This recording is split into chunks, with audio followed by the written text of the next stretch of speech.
My name is Charlotte, and this is the story of how my life changed in ways I never expected. For over 11 years, I was happily married to my husband, Tommy. We shared everything, and I believed we had a strong bond built on trust, love, and respect. I worked as a French tutor from home, and while it didn't make me rich, I loved what I did. Tommy, on the other hand, came from a wealthy family, but we never let that affect our simple way of living. However, his parents, Harry and Emma, had always made it clear that they did not approve of me. Harry was a well-respected hospital director, and Emma spent her time managing charity events. They had high expectations for their family, and from the very beginning, they treated me like an outsider. Tommy's older brother, Benson, was married to Barbara, and they had a 12-year-old daughter named Sophia. I adored Sophia since I could not have children of my own, and I spent a lot of time with her. Barbara and I became close friends over the years, and she often confided in me. One afternoon, while we were having coffee, Barbara shared something surprising. "Charlotte, you wouldn't believe how much property and money Harry and Emma have given to Benson and me," she whispered, glancing around as if making sure no one else could hear. I was shocked, but I chose to ignore it. I had no interest in their wealth. I only cared about my family and my career. Then, everything changed.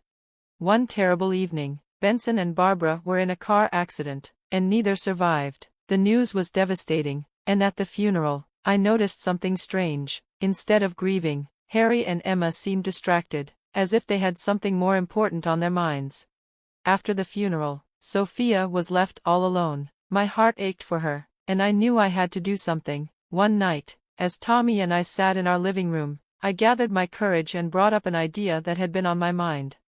"Honey, what if we adopt Sophia?" I asked. "She needs a stable home, and we already love her like our own." Tommy looked at me, his expression serious. "I think it's a great idea, but we'll have to talk to my parents." The next day, we visited Harry and Emma in their grand mansion. The house was filled with expensive furniture, elegant paintings, and a cold, unwelcoming atmosphere. As soon as we mentioned adoption, Emma's face darkened. "Absolutely not," she snapped. "Charlotte is not fit to be a mother to our granddaughter. We will raise Sophia ourselves." I was stunned, but I've been part of Sophia's life since she was born. I pleaded. "Tommy and I love her and can provide her with a stable home." Harry spoke next, his voice firm. "This isn't up for discussion. Sophia stays with us." Emma then leaned in, her voice filled with contempt. "And let's be honest, Charlotte, we all know why you're doing this. You just want Benson's money. How convenient that you can't have children of your own." Her words cut deep, but I refused to let them see my pain. This wasn't about money, it was about giving Sophia the love and care she deserved. After we left, I was filled with sadness and frustration. As Tommy drove home, I turned to him. "I can't believe they think so little of me," I said. He sighed. "They're just being protective of Sophia. Give them some time." But time didn't change anything. In fact, things only got worse. Tommy started acting strangely, coming home late, avoiding eye contact, and spending hours on his phone. He was distant, and I felt like I was losing him.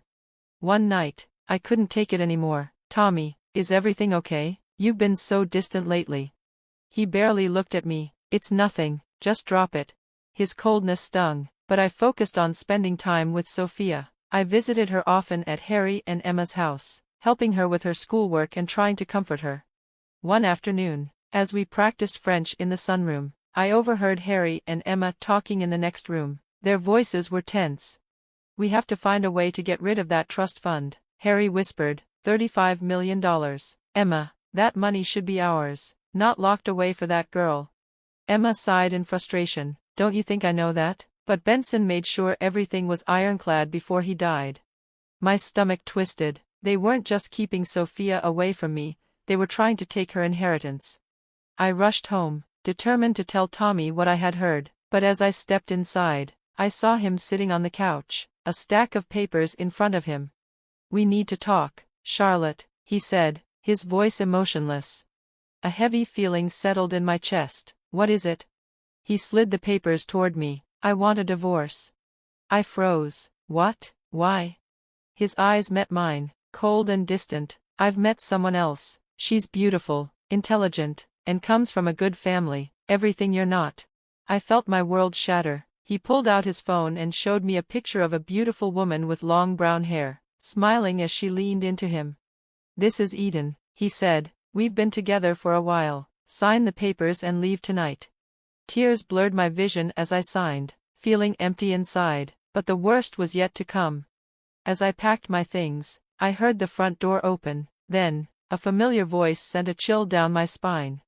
"Tommy, darling, did you get rid of her?" It was Emma. "Yes, Mom," Tommy said, "she's packing now." Emma's tone was gleeful. "Excellent, now, bring Eden to dinner tomorrow. We're eager to meet her properly." My heart sank. This had all been planned. Tommy's betrayal wasn't just about another woman, it was about control, power, and money. With shaking hands, I finished packing. As I walked down the stairs, Emma was waiting at the door, a smug smile on her face.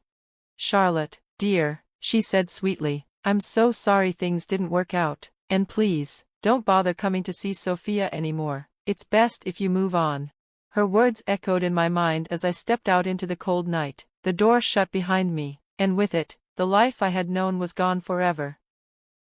I sat down across from him, my heart pounding in my chest. Tommy leaned in, his voice barely above a whisper. "Charlotte, I've been working with the police for months. We're building a case against my father and his entire operation." I stared at him, my mind struggling to process his words. "But the divorce, Eden."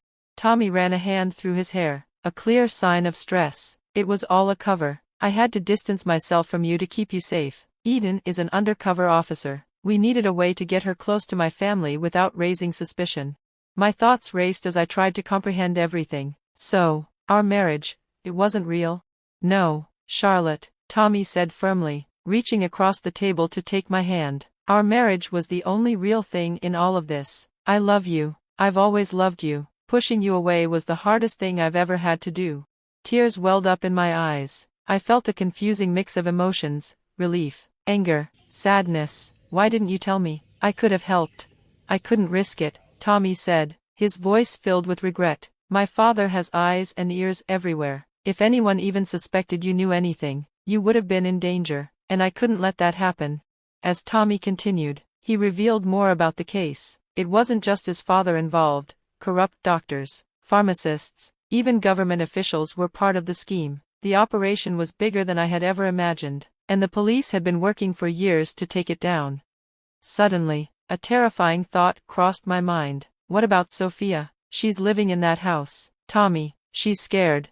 Tommy's expression darkened. "I know, we're trying to find a way to get her out safely, but it's complicated. If we make the wrong move, it could put her in even greater danger." We talked for hours, and by the time we parted, Tommy pulled me into a tight embrace. "I'm so sorry for everything I put you through," he whispered. "When this is all over, I promise I'll make it up to you." As I drove home that night, worry gnawed at my stomach. Despite Tommy's reassurances, I couldn't shake the feeling that Sophia was in immediate danger. The next morning, I was jolted awake by the sound of my phone ringing. My heart skipped a beat when I saw Sophia's name on the screen.